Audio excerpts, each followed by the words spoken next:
Hello everyone, welcome to the series on the history of English literature. In this video is the sixth part on novel in the interwar years, and in this video we are going to discuss escapist novels in the 1920s. First of all, introduction. The aftermath of World War I brought about not only political and economic upheaval but also profound emotional and moral anxiety. In such turbulent times, literature often responds in two divergent ways, confronting harsh realities or offering imaginative escape. The 1920s, especially in England, witnessed a rise in escapist novels, works that provided a retreat into fantasy, whimsy, and psychological inwardness. While modernist writers were breaking boundaries with experimental realism, a quieter but significant tradition of light yet imaginative fiction emerged to soothe a weary public. These escapist works blended satire, fantasy, and emotional depth, offering temporary relief from the burdens of the modern world. Norman Douglas and Hedonistic Fantasy of South. Published in 1917 but popular throughout the 1920s, Norman Douglas's South Wind is a classic of literary escapism. Set on the fictional landscape of Nepenthe, a thinly veiled version of Capri, the novel is filled with philosophical discussions, relaxed moral codes, and lush Mediterranean imagery. The book offers not just physical escape, but intellectual freedom, presenting a world far removed from war, industrial satire, or modernist angst.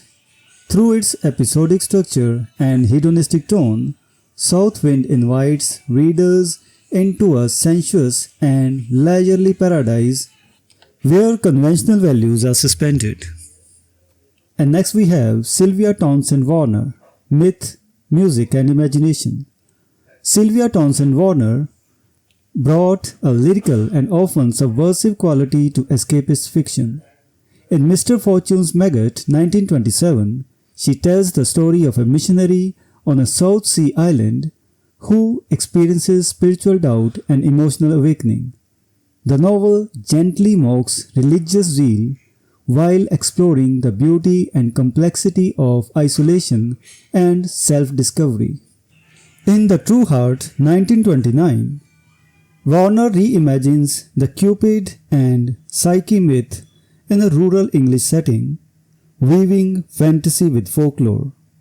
Her prose is sensitive, musical, and psychologically acute, allowing escape not through surrealism, but through emotional fable and mythic resonance. Walter de la Mare, Psychological Miniatures in Memoirs of a Midget.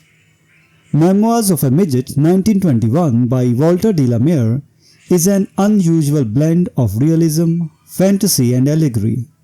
The novel recounts the life of a tiny, nameless protagonist who navigates a society that both infantilizes and exoticizes her. While not a fairy tale in the traditional sense, the novel creates a highly subjective and introspective world. It is escapist not by fleeing reality, but by retreating into an internal dreamscape of memory, sensation, and perception. De la Mare's prose is haunting and symbolic, invoking the tradition of psychological fantasy akin to Poe and the Brontes. Next we have David Garnett, Transformation and Surreal Whimsy.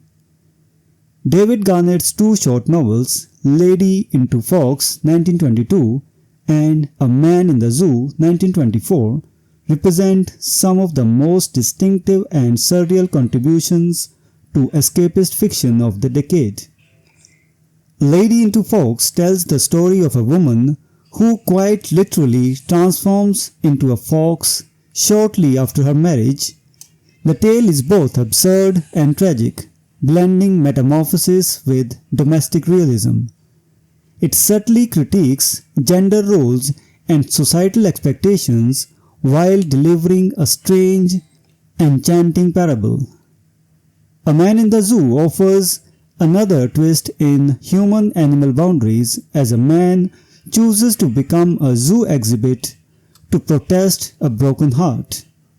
Garnett's style is clean and whimsical, but the implications are satirical and emotionally resonant.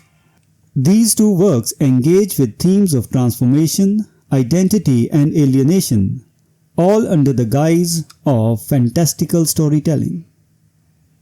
Conclusion: the escapist novels of the 1920s did more than offer a break from reality. They offered alternative realities in which readers could reimagine morality, identity, and society. Through fantasy, satire, and lyricism, authors like Douglas, Warner, Delamere, and Garnett crafted fiction that resisted despair not by denying it, but by transcending it. Their works reveal the enduring human need to imagine other worlds, especially when the real one becomes unbearable.